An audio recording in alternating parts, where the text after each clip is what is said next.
Greetings, YouTubians, and welcome back to Wayne's Sharp World, where today we have a look at a pretty interesting knife that's actually a smaller version of an older knife that was really just as fidgety as this one, but this one did get a little better. And what we have here is the Orion Knives Scorpio. Now, before I go any further into this review, I'd like to thank you guys for tuning in today. If you like what you see, please do me a huge favor, hit that subscribe button, follow along, and I will continue to bring you the content. Now, let's take a look at some overall specs on this knife right here.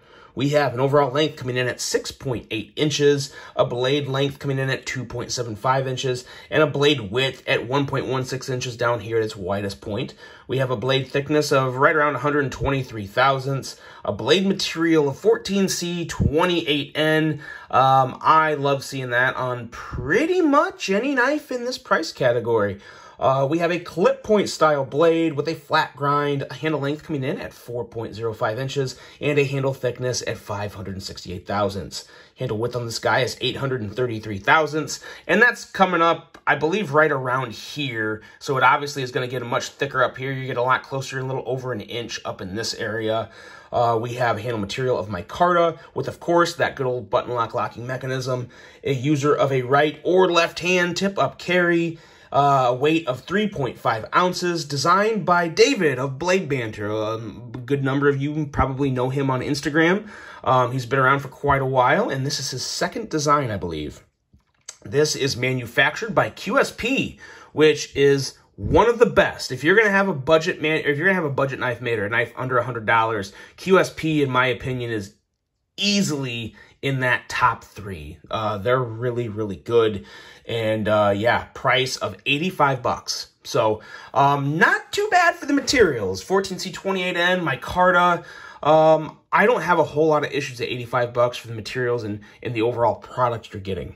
Let's take a look at some very quick size comparisons here. Don't have a lot of knives that kind of feel like this one in hand, because it's obviously made to sit very well in your hand, but it's a thicker handle. So we're just going to pull out a couple, I think, well-known ones here. The Civivi Elementum, which probably does it for most people, and the Wee Banter is another okay one because it's got that wider handle, not quite as thick, but there you go. There's some size comparisons. Now let's talk about this knife, because there's a lot of unique aesthetic features to this guy that were very similar to the Orion Solaris, which was the bigger version of this, but there's some significant differences to this blade. First off, let's start with the edge though, because it is a pretty nice edge on this guy. Now the specs called for 20 to 22 thousandths. My calipers gave 19 thousandths, and I gotta say, the way it sliced through paper, I have no reason to think it's not 19 thousandths. It cut very well, had a nice honed edge. Pardon that lisp. But there's a couple features added to this that I really like that's not on the Solaris. First off is this fuller. Now that is strictly for the Fidget factory because it works very well in deployment. And then you also have some jimping up here, which I wish it would have been a little more like a tighter, finer jimping. I think that would have served the knife better, but it does still work because it still performs as jimping as you would want jimping to. It gives you that little bit of grip up there. And there's some features on this handle that I'll talk about later that really, really favor this, that really make this just a good grip to have this knife in, especially at this size. Very nice to do some detail work with that tip. And it is a very nice slicey tip. I mean, look at that guy. That is a very nice slicey tip. Maybe a little dainty, but it's definitely going to slice. And for me, I mean, I'm not going to use this as a survival knife, so I would much rather it be slicey than built like a tank, you know? So I like that. The thumb studs are good. We'll talk more about the thumb studs and all the Fidget features when we get into the action. But overall, it's a pretty solid blade. It's a pretty solid blade that I don't have many issues with at all. Going into the handle, the only thing that I don't love about the handle is I like the fact that it has micarta, but the micarta is very mediocre in my opinion. I think for 85 bucks, you could maybe get a little better micarta. But it does still work. It still provides that grip that people look for in micarta. And I think as it patinas over time, some of my issues, it's a little fuzzy, just a little. That may go away over time too as the oils of your hand work into the micarta and help make that kind of go bye-bye. But the actual ergos on this guy are, in my opinion, and I thought the ergos on the Solaris were decently good.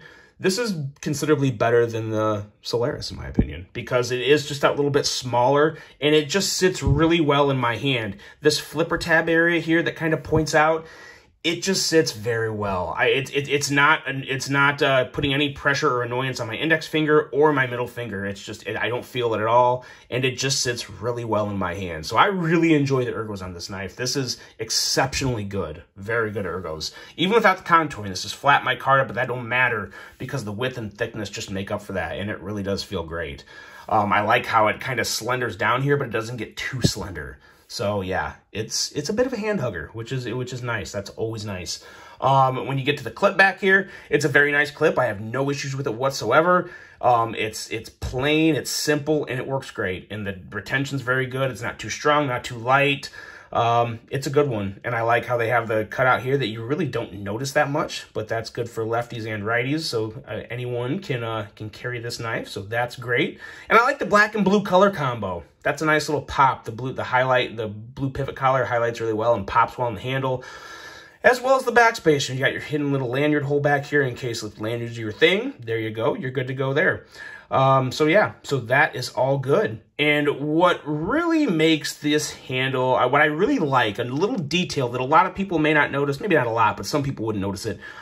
This little area right up here, where there's like this little bit of, I wouldn't call it chamfering, I'd probably call it some minimal contouring, but what it does is it allows for a very nice, comfortable pinch grip here. So if you want to pinch the blade, you kind of have that little indentation there, because this is a knife that is going to work really well with a pinch grip, because the blade is just that nice size to where, you know, whether you're doing just draw cuts or you're using the tip or whatever you may be doing with this, hell, you could be, you know, breaking down a kill after a hunt. It works very well for that, and I like that a whole lot. It feels good. It takes away that edge of the corner of the handles where it wouldn't feel that good if this wasn't there. So that's a really nice little detail, and I see more and more people do this. You know, it depends on what your daily tasks are with a knife, of course, but it's nice to have that option, especially when it really, you don't even notice it aesthetically, really. It's a nice little feature to have. Now, going into the action, because that's what really kind of bumps everything up on this knife. It is a fidget monster, some would say, because it has just about every form of deployment that one would want. You've got your flipper, which is pretty good. I will say this is definitely not a push button flipper. It's got to be somewhat of a light switch to it, and you don't want to push too hard because the flipper tab can be aggressive on the fingertip if you push the wrong way. You got to make sure that you're light switching it down, and I would recommend using more your fingertip and not the base of your finger, but you can do it either way. If you're using the base of your finger, you want to just complete light switch. A complete light switch flips the blade out just fine, and it feels pretty good on the finger. If you're using your fingertip, you can still light switch it. This is what I prefer if I'm flipping this with the flipper and my index finger. Just a nice fingertip light switch, and there's no issue there. Where you can get to have an issue is if you just try and push in. Obviously, you can still kick the blade out, but you feel that a lot more in your finger, and it don't feel good. So you don't want to do that. Then, of course, you can just kind of flip it with the button lock like that. I will say the only trick to this knife is the button lock can be a little sensitive in terms of like blade retention. Like if you stop it, it's going to hold the blade there. So, and that's a good thing and a bad thing, but you got to get used to it. Once you get used to it, it's really not that bad at all. But it does take, you know, really just a day. I mean, hell, if you fidget the way I do, a day of using this knife and you pretty much have it figured out. As for the thumb studs, they work a little better on this one than it does the Solaris because the distance from the thumb stud to the pivot is a little less because it's a smaller knife. So that makes it more manageable. Pretty easy to kick that blade out. And of course, you can middle finger flick it. Really nice. Middle finger flicking on this knife is probably my favorite form of deployment because you have two options. You got those thumb studs, and then you also have the fuller. The fuller will take a little bit of wrist most of the time. Maybe you get it in that right position to where you don't need to use wrist. Most of the time, though, I found that just a little bit of wrist goes a long way in kicking this blade out with the fuller. Now, the thumb studs, No wrist at all. No wrist needed. Action, and I popped it too early there. Action is very good. And the action in general is just smooth. It's a nice, smooth action. And I expect that from QSP. I would be disappointed if I got a QSP knife, even if it's a $50 or 85 or whatever. QSP has a history of manufacturing very smooth knives, and this is no exception. It feels good. So yeah, a lot of good things in the realm of fidget factor with this knife. I think a lot of people would enjoy fidgeting with it once you get familiar with the retention and kind of the touchiness on the button lock. It's a great knife to fidget with, and overall, it's a pretty nice little knife. Like I said, good materials.